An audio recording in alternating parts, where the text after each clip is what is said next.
Mais c'est mérité, Ousmane Dembouz. En plus d'avoir remporté le Ballon d'Or, il remporte le trophée The Best. Historique, c'est mérité. Et j'espère que dans l'histoire du PSG, on revivra une saison comme on a vécu l'année dernière. Évidemment, l'entraîneur de l'année qui remporte son trophée, Luis Enrique, tu veux mettre qui devant? Le boss des boss. Luis, merci pour tout encore. Où est Rafinha?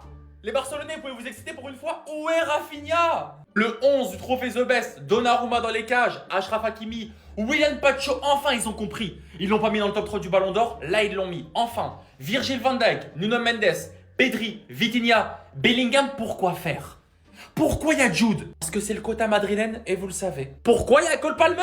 Ils ont mis Cole Palmer parce qu'il a marqué face au Paris Saint-Germain en finale de Coupe du Monde des clubs. Où est Rafinha? Enfin en attaque, Ousmane Dembélé, vu l'année qu'il a fait, et Lamine Yamal pour le talent qu'il a, et c'est totalement normal. Un seul manquant, un gros manquant. Rafinha, je suis content.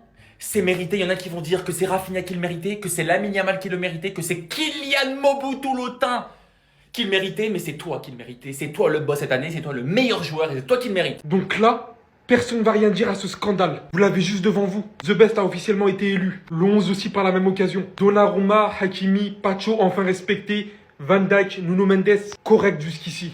Et là les gars, Palmer, Bellingham, Vitinha, Pedri. 1000 fois mérité pour Pedri et Vitinha. Mais je suis désolé. Et madrilène, qu'est-ce que Bellingham fout devant Joao Neves? Qu'est-ce que Palmer fout devant Rafinha? On finit avec l'attaque Dembélé, Yamal. Mais à un moment donné, quand est-ce que cet homme va être respecté? L'image du Barça, la tête d'affiche du Barça. L'homme sans lequel le Barça n'est plus pareil. Le leader du Barça. C'est tellement une dinguerie les gars, mais qu'est-ce qu'il doit faire? On s'en sort bien, Dembélé prend le The Best. Mais fort heureusement. C'est quand même hallucinant à quel point. Vraiment cette saison en tout cas, Dembélé, il a absolument tout pris les gars.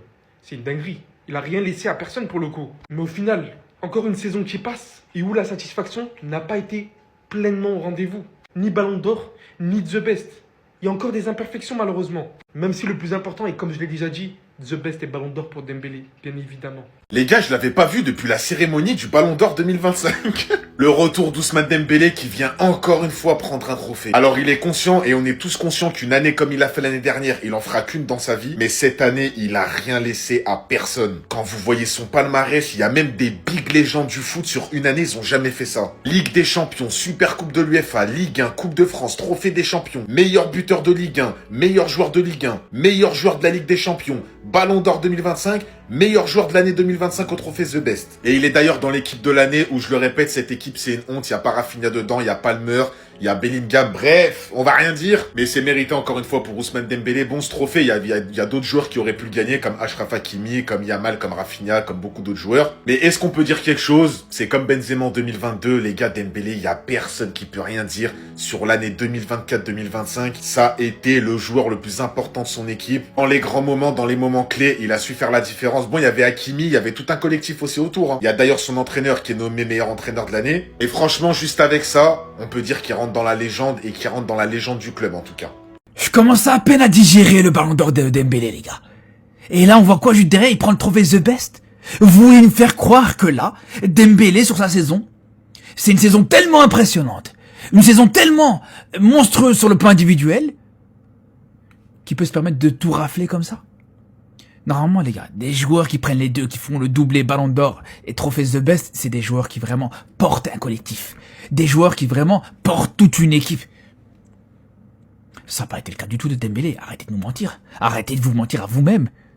Jamais de la vie, on peut se dire que Dembélé a fait une saison suffisamment impressionnante qui peut se permettre de dire ouais, c'est bon, le mec il a tout raflé. Et venez pas me dire, surtout ne venez pas me dire que s'il a pris ce trophée The Best, c'est parce que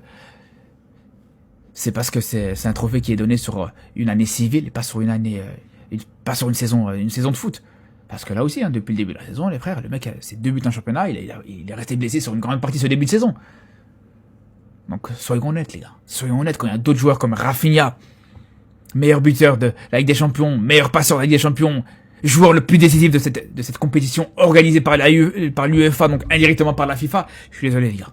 Pour moi, c'est indiscutable. C'est qui lui? C'est qui lui? Dembélé, il a gagné The Best. Vas-y, en vrai, il n'y a rien d'étonnant.